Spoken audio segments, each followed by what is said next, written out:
NIT Faridabad के bus stand का जीर्णोद्धार के बाद आज हरियाणा के मुख्यमंत्री मनोहर लाल खट्टर ने विधिवत रूप से उद्घाटन कर लोगों को समर्पित कर दिया। बता दें कि एनआईटी बस स्टैंड लगभग 125 करोड़ रुपए की लागत से पूर्ण रूप से हाईटेक बनाए गए हैं, जिसमें पीवीआर सहित शॉपिंग मॉल व वातानुकूलित बस स्टैंड को बनाया गया है। यहां से 7 राज्यों के लिए बसें चलेंगी। वहीं आज एनआईटी बस स्टैंड के उद्घाटन के बाद हरियाणा के मुख्यमंत्री मनोहर लाल खट्टर ने बस स्टैंड का नाम बदलकर डॉक्टर मंगल सेन बसपोर्ट कर दिया। तस्वीरें फरीदाबाद एनआईटी बस स्टैंड की हैं, जिसका आज जीर्णोद्धार के बाद मुख्यमंत्री ने विधिवत उद्घाटन करते हुए इस बस स्टैंड को लोगों को समर्पित कर दिया। बता दें कि इस बस स्टैंड को लगभग 125 करोड़ की लागत से पीपीपी मोड पर बनाया गया है, जो अत्याधुनिक सुविधाओं से लैस है। इसमें बस से सफर करने वाले लोग घर पर बैठे ऑनलाइन टिकट बुकिंग भी कर सकेंगे। स्टैंड में तमाम कमर्शियल एक्टिविटी कुछ दिन बाद शुरू हो जाएगी। इस बस स्टैंड में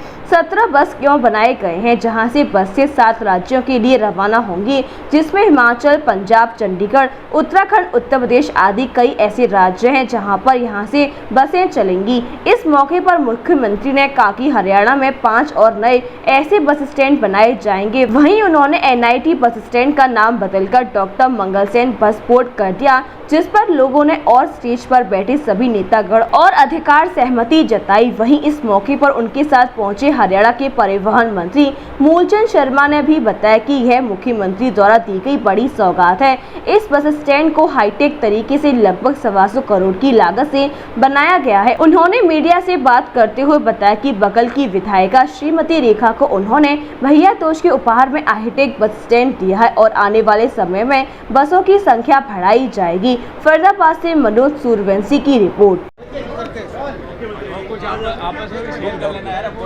अरे रुको पहले मुझे बताने दो आपको, आप इतना जल्दी ना करो।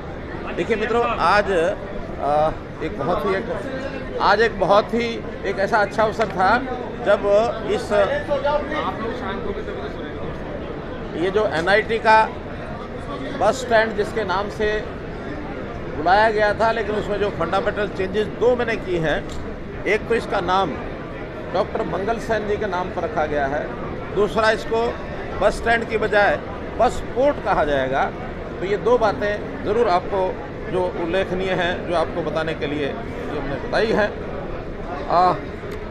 हरियाणा रोडवेज़ अपने आप में, जैसा हमको पता है, कि बहुत ही प्रेस्टिजियस एक सरकार का एक अंग है। हरियाणा रोडवेज़ की बसें न केवल अपने प्रदेश में, अरे भाई पीछे ज़रा बोले मत,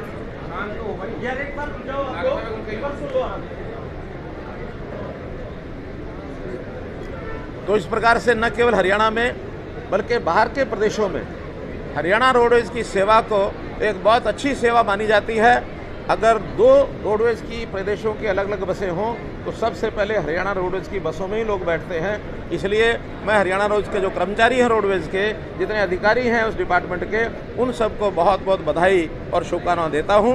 इसी प्रकार की सेवाएं अपनी बना करके रखें। ये बात भी ठीक है कि पिछले अगर 5 वर्ष का हम हिसाब किताब लगाते हैं तो 2 वर्ष कोविड के ये हमारे लिए बहुत तकलीफ़ के रहे हैं। इसमें हमारे रोडवेज़ का इनकम कम हुई, घाटा ज़्यादा हो गया। एम्प्लॉइज़ की संख्या हमने वही रखी, जो एम्प्लॉइज़ 2016 में थे, 17 में थे, उससे लगातार बढ़ते रहे और 16,000 से आज 18,500 या 18,360 के आसपास ये एम्प्लॉइज़ की ये संख्या है। लेकिन इसमें हमारे परफॉर्मेंस में ये भी थोड़ी ढिलाई आई थी, लेकिन उसको हम इम्प्रूव कर रहे हैं। जैसे एक पैरामीटर है, हर बस प्रतिदिन जो 2017 में 300 किलोमीटर से ऊपर चलती थी, कोविड के कारण से काफ़ी इसकी एवरेज कम हुई, क्योंकि महीनों बसें चली भी नहीं। अब उसको रिकवर करके और 248 किलोमीटर पर डे की बस का एक एवरेज आ गया है।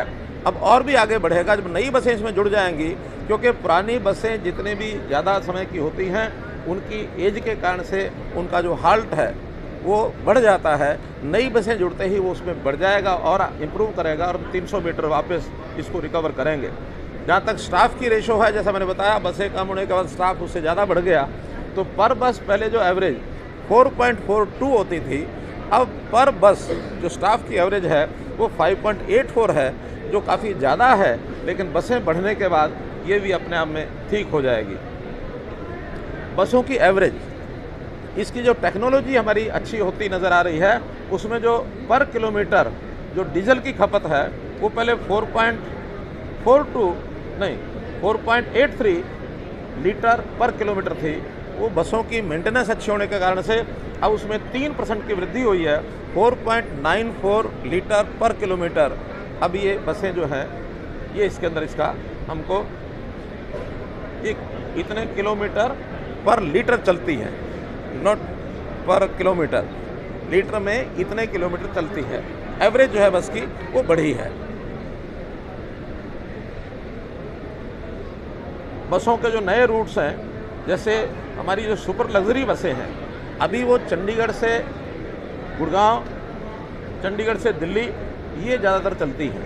बाकी रूट्स भी उस पर ठीक उसकी एवरेज आ जाए, इसके लिए हम प्रयत्न कर रहे हैं। और अब से जैसा ही हमारी नई बसें आएंगी, चाहे वो वॉल्वो की होंगी अथवा और हमारी जो सुपर लग्जरी बसें होंगी, उसमें फरीदाबाद से भी ये रूट जो है इस प्रकार से बनाए जाएंगे। और चंडीगढ़ से सिरसा, चंडीगढ़ से हिसार, चंडीगढ़ से रोहतक, और ऐसे ही दिल्ली से सिरसा, दिल्ली से हिसार, इन रूट्स पर भी ऐसी अच्छी बसें की चलाने का ये हमारा अगला कार्यक्रम है, ताकि लोगों को सुविधा अच्छी मिल जाए। पंचकुला में एक ट्रांसपोर्ट भवन 107 करोड़ रुपया लगा करके अलग से डिपार्टमेंट का एक भवन बनेगा, ताकि ट्रांसपोर्ट की सारी गतिविधियां पंचकुला के उस भवन से चल सकें। 22 के 22 जिलों में हमारे डिपार्टमेंटल ड्राइवर्स ट्रेनिंग स्कूल, जो ड्राइवर्स की जहां ट्रेनिंग होती है, हैवी व्हीकल ड्राइवर्स की, उनके ट्रेनिंग स्कूलों में भी व्यवस्थाएं अच्छी की जा रही हैं, और उसमें हर वर्ष अच्छे ड्राइवर निकल करके और वो उसको सर्टिफिकेट करके लेते हैं। ई टिकटिंग का जैसे मैंने बताया, अभी 6 जिलों से इसको हम शुरू कर रहे हैं। चंडीगढ़, करनाल, सोनीपत, फरीदाबाद, भिवानी और सिरसा, 6 जिलों की सब बसें उस डिपो की जो होंगी, वहाँ ई टिकटिंग का 1 महीने के बाद व्यवस्था हो जाएगी। शेष इस पायलट प्रोजेक्ट एक प्रकार सा है, कोई कमी बेशी उसको देख करके बाकी जिलों में उसके कुछ समय के बाद उसको शुरू किया जाएगा। हमारी जो इनकम है पर किलोमीटर जो फेयर से आती है, किराए से आती है, वो 2017 में 27 रुपये 50 पैसे थी, जो बढ़ करके एफिशिएंसी अच्छी कहनी चाहिए, जो 39 रुपये पर किलोमीटर जो बसें चलती हैं उनका 39 रुपया पर किलोमीटर हमको रेवेन्यू आता है। ये ठीक है कि हमने उसमें 85 पैसे से बस फेयर भी 1 रुपया किया था, उसका भी इसमें लाभ मिला है, लेकिन फिर भी इसमें जो वृद्धि हुई है वो लगभग 40% हुई है, जबकि वृद्धि किराए की सिर्फ 15% हुई थी। अर्थात किराए के अलावा भी 25% की हमको उसमें और वृद्धि हुई है, जबकि एक्सपेंस भी काफ़ी बढ़ा है। बसें कम होने के कारण से पर किलोमीटर एक्सपेंस बढ़ गया है, वो भी बसें और आने के बाद वो एक्सपेंस ठीक हो जाएगा।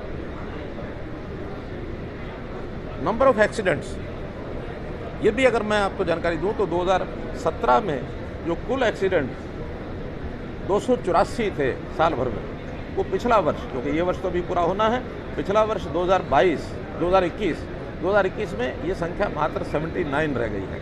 तो एक प्रकार से हमारे ड्राइवर्स की ट्रेनिंग, हमारे बसों के सारे टेक्नोलॉजिकली सारी उसकी सुदृढ़ता, उसकी फिटनेस, इसको सबको देखते हुए एक्सीडेंट्स भी हम लगातार उसको डाउन लाते जा रहे हैं, जो बहुत बड़ा लाभ और ये होने वाला है। मित्रों, आज का क्योंकि कार्यक्रम एक प्रकार से ये ट्रांसपोर्ट को लेकर के ही समर्पित ये कार्यक्रम था, तो मैंने ट्रांसफ़र को लेकर के सारी बातें बताई हैं। इसके ट्रांसपोर्ट के विषय के विभाग के संबंधित कोई बात है तो पहले वो पूछो।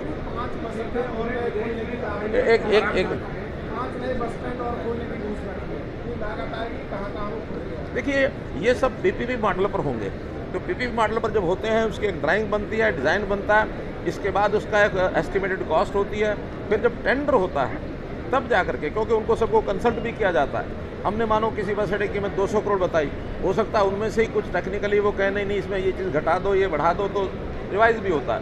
कितने बड़े बस अड्डे होंगे, एस्टिमेट क्या बनेगा, प्री बिड मीटिंग में क्या फैसला होगा, बाद में फिर उसकी एनुअल बिडिंग होती है कि वो हमको हर साल कितना पैसा देंगे। ये क्योंकि पीपीपी मॉडल होता है, ये शुद्ध कंट्रैक्टर की, कंसेशनर की चश्मा घर मथुरा का एक जाना पहचाना ब्रांड जो लाया है त्योहारी सीजन में अपने ग्राहकों के लिए एक खास तोहफा।